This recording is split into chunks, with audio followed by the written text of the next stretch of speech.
Hi, it's Charlotte, welcome back to my channel. So for today's video, I'm going to be filming my 2022 favourites. I think previous years I went through every single makeup item and then I said a few things at the end, whereas this year I think I'm going to steer away from the beauty favourites and just talk about more general favourites for the year. Please let me know if you would like me to do a separate beauty favourites for 2022, because I can do that, but I just thought I would do something a little bit different this year. But yeah, if you would like to see that, then please carry on watching. Okay, so I've written a few things down just to like guide me, but the first thing I've written is, so for music, Taylor Swift. Miss Taylor Swift. Her Midnight's album, possibly one of the best things to happen this year, I think. It's definitely already, I think, my most played album. Although saying that, Taylor Swift Lover might be ahead of it just because Midnight's came out quite late in the year. But oh my goodness, like obsessed, obsessed. Can't tell you how much I want to go see her on tour. Whether that's even going to be possible, I don't know. Oh my god, my camera's flashing. Therewith. And as I said, that has definitely been my favourite album of the year. I'm trying to narrow down like my favourite songs on the album. I love Lavender Haze, You're on Your Own Kid, Bejeweled, Karma, Mastermind. Off the 3am edition, I really love Would've, Could've, Should've. But if I'm going to be honest, there isn't a song I haven't been loving on this album, so yeah. I also bought her friendship bracelet off the website and it is so cute. I've got a reel on my Instagram if you want to see it because I don't have it in here at the moment. The bracelet is so cute and like it wasn't even that expensive. Second, I've put TV shows that I've been loving.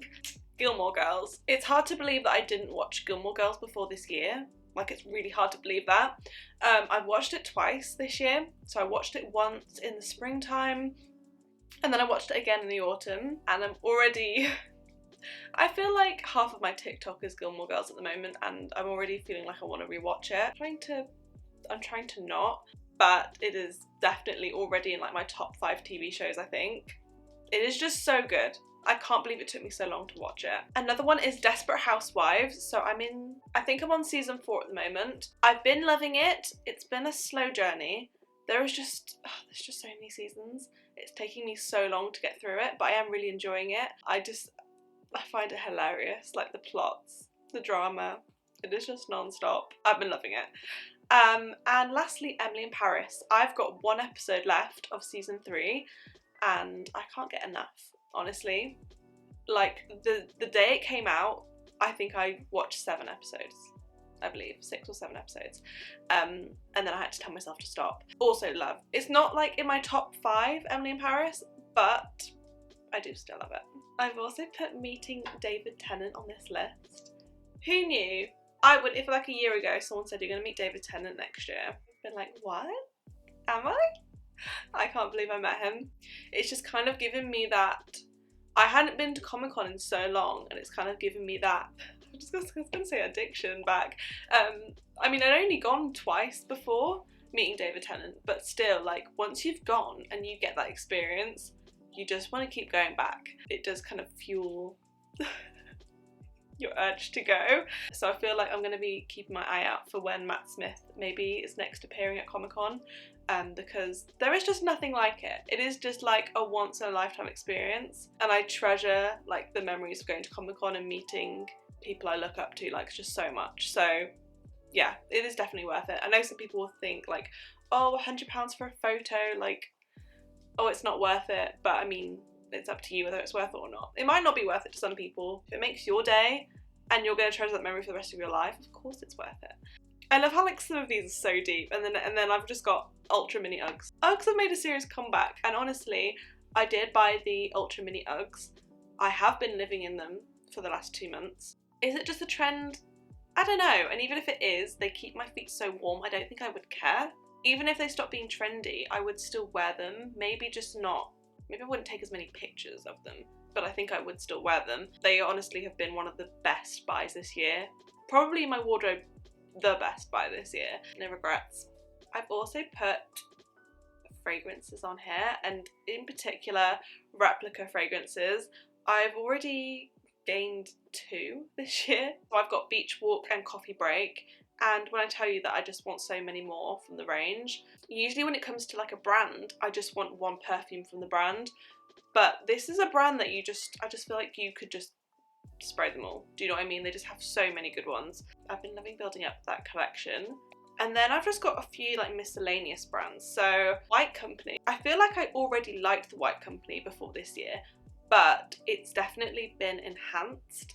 Like previously, I think, previous to this year, I think I'd only ever bought a candle from Bicester Village, which now obviously I've had a few things for Christmas from the White Company.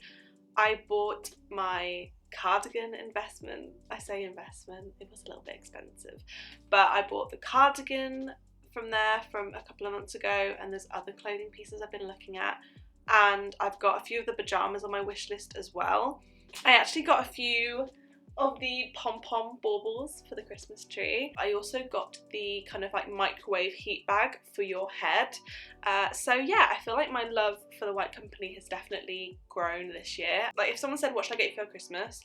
I could just say something from the White Company, do you know what I mean? And like, you probably can't go wrong. Adenola is another brand. I feel like because in 2022 I started doing PT, I just found myself that I needed some new sets, and I really did want the Adenola sets. So I've only got one at the moment, but oh my goodness, do I need it in every colour, like obsessed.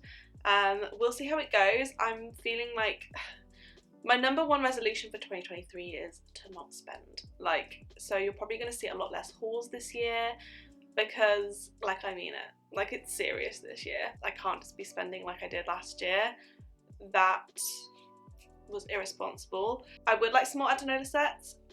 Probably won't be in the near future, but I can dream. Skims. Skims. Oh my goodness, Skims. The strappy jersey dresses. Oh, it is going to be hard to not buy any more this year because it's just going to be so hard. I cannot wait for it to be spring, for it to be a little bit warmer, because I just know I'm going to be living in them all over again. Obviously in the winter it's like a little bit too cold for those. That chocolate brown colour is calling my name, but we're resisting.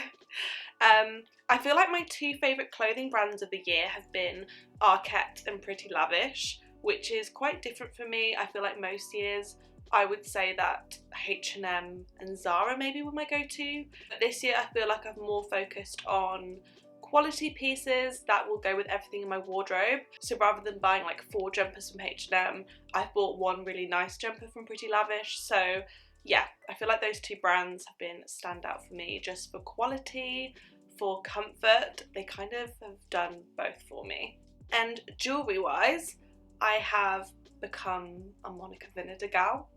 I honestly I have so many pieces now which were kindly gifted to me, but especially in the summer months, I just feel like their kind of yellow gold jewellery looks just so nice in the summer. So I feel like as we get into the spring summer, I'm going to start wearing the pieces a lot more, but always wearing like their rings and the earrings as well. So I love the brand. So been loving that brand this year. I also don't have it here, but I also bought my CDG planner in 2022.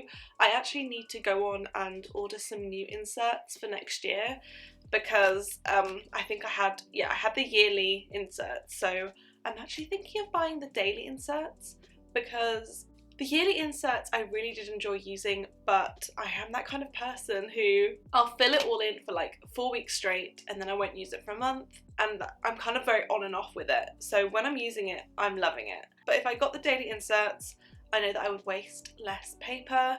I'm thinking about doing that. I've then written maxi cardigans on this list. This kind of goes hand in hand with Skims dresses. I've just been living in maxi cardigans, honestly.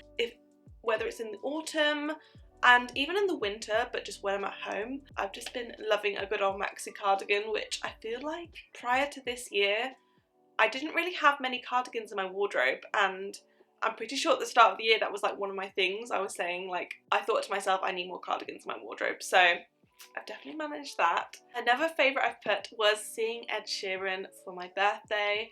I feel like that was another massive highlight of this year. It was such a lovely weekend away. Me and my boyfriend actually, in February, he took me away for our anniversary. But apart from that, we haven't gone away the rest of the year. So that was kind of like a nice way of having a weekend away, but not doing like a massive holiday. I feel like we also managed to do a lot of things that were like on my list. So like we went for a lot of like nice food and drinks. So yeah, that entire weekend was just amazing. I've last written the Chanel pieces that I've managed to buy this year, which are my sunglasses and my card holder, and both of those pieces I've worn so much, definitely got the worth per use. And seeing as I'm not wanting to spend as much this year, I feel like I'm just gonna kind of like focus and use what I've bought the last few years, which I feel like has still been quite a lot.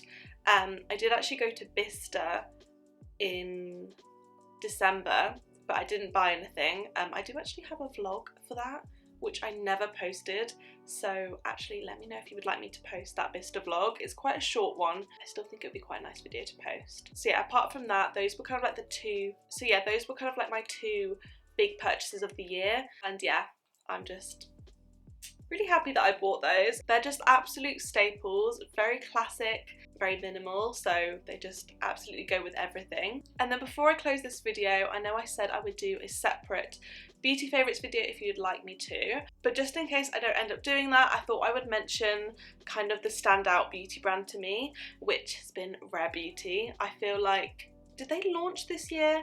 No, but I think they launched in the UK this year. Honestly, I can't tell you, like, everything that I've tried, I've loved. The liquid blushes are my favourite. I love the glosses, like the glowy primer is amazing.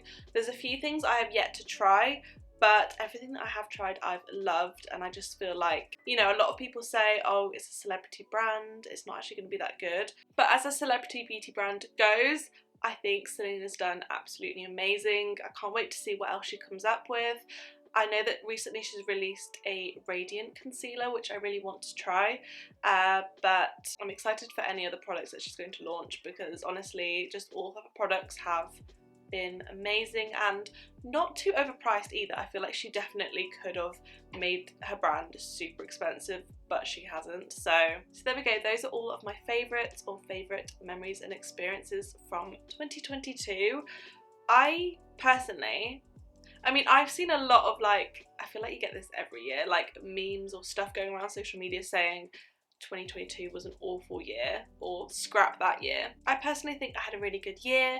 I had a lot to be grateful for. I experienced so many amazing memories. So yeah, here's hoping 2023 is just as good. But yeah, I really hope you had an amazing 2022. I really hope you enjoyed this video. If you did, then don't forget to give it a big thumbs up and hit the subscribe button if you're new to my channel. And I'll see you in my next video. Bye!